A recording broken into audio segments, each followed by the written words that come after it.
मतलब रोहिंग्या निकल गया अगर भारत से तो गृह युद्ध हो जाएगा।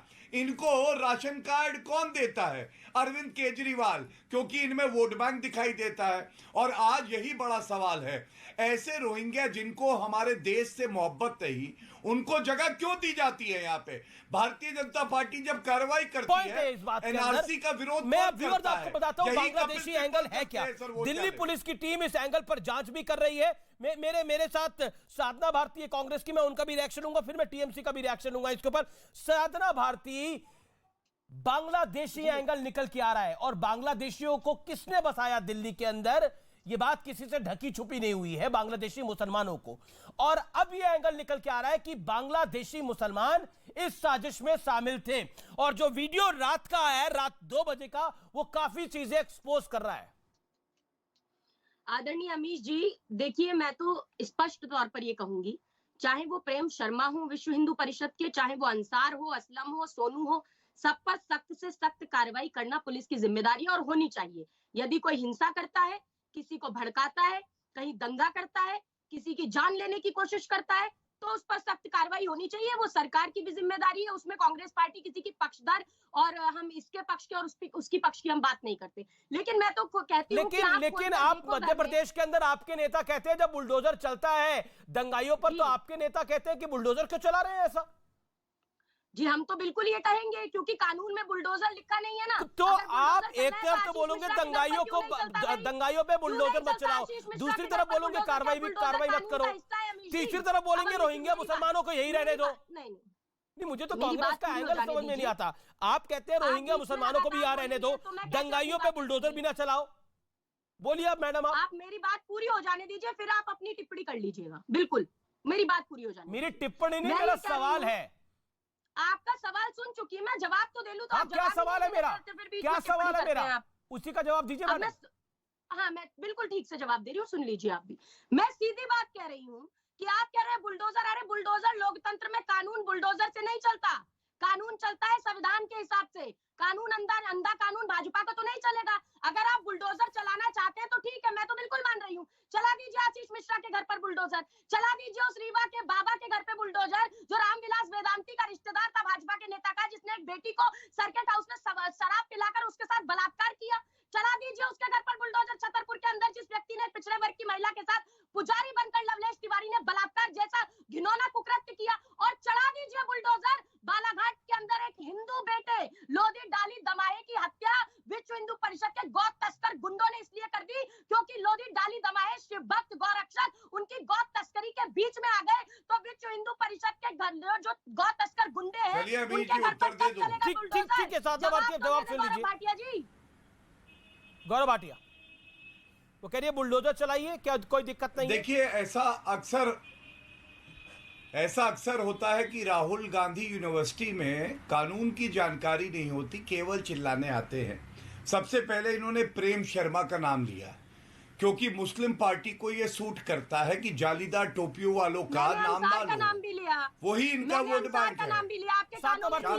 गौरव भाटिया बोलिए। शांत करें सरकार कह रही है और मोदी जी की साधना भारती अपनी टर्न का वेट करिए, आपको ऑडियो वैसे ही खराब आ रहा है साधना भारती। एक आप ऊपर बोलेंगे, गौरव भाटिया ओबी लिंक के साथ है, आपकी आवाज सुनाई नहीं देगी, इसलिए मेरा निवेदन है let Gaurav Bhatia make his point, then you come in. और ऑडियो भी ठीक करिए साधना भारती का, बहुत दिक्कत है ऑडियो में। बोलिए गौरव भाटिया। दिक्कत ऑडियो में नहीं है, दिक्कत कहीं और है अमीश जी।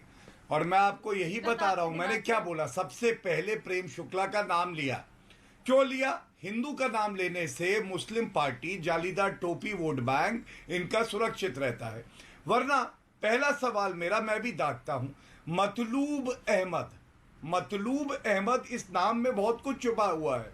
लोग कह रहे हैं कांग्रेस हेडक्वार्टर में छुपा हुआ है। करौली राजस्थान का मुख्य आरोपी 17 दिन हो गए, इन्होंने उसकी गिरफ्तारी नहीं करी। दूसरी तरफ दिग्विजय सिंह झूठा ट्वीट कर देते हैं, क्या उन्होंने माफी मांगी? और देखिए कांग्रेस की प्रवक्ता को जानकारी का अभाव कितना है। कह रही है कोई कानून नहीं है, देश बुलडोजर से थोड़ी ना चलता है। नहीं एक मिनट अमीर जी, मैं अपनी बात तो पूरी कर लूं प्लीज। इतना मत नाराज होया करिए, आप तो 10 सेकंड में बात काट देते हैं। कहां आपने अपनी बात पूरी कर लूं, दर्शक भी सुनना चाहते हैं। बोलिए। दर्शक सुनना चाहते हैं जो मैं बताने जा रहा हूं, सुनिए। देखिए, इन्होंने कहा कोई कानून नहीं है। मध्य प्रदेश में जो कानून है मेरे हाथ में है।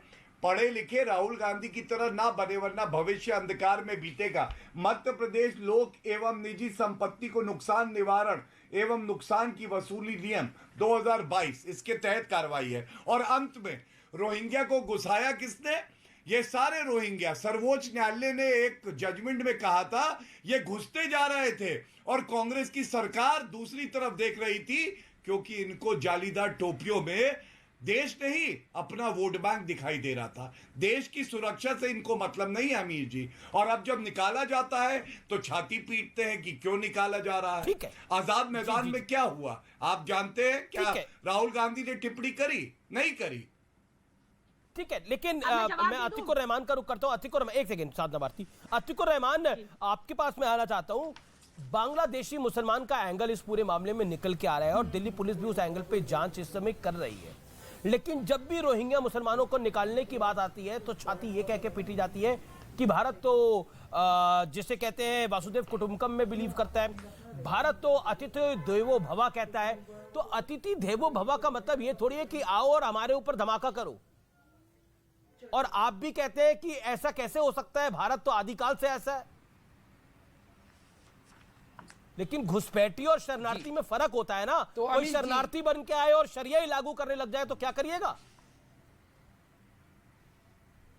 अतिकुर रहमान जी, अमित जी अभी अभी कहा गौरव भाटिया जी ने कि कानून की बात कर रहे थे, कुछ दस्तावेज भी दिखा रहे थे। तो मैं उनसे ये पूछना चाहूंगा बड़े आदर पूर्वक के रोहिंग्याओं के बारे में सुप्रीम कोर्ट ने क्या कहा है? क्या किसी शरह के कानून के तहत रोहिंग्या लोगों को या बांग्लादेश के लोगों को बसाया गया है दिल्ली के अंदर?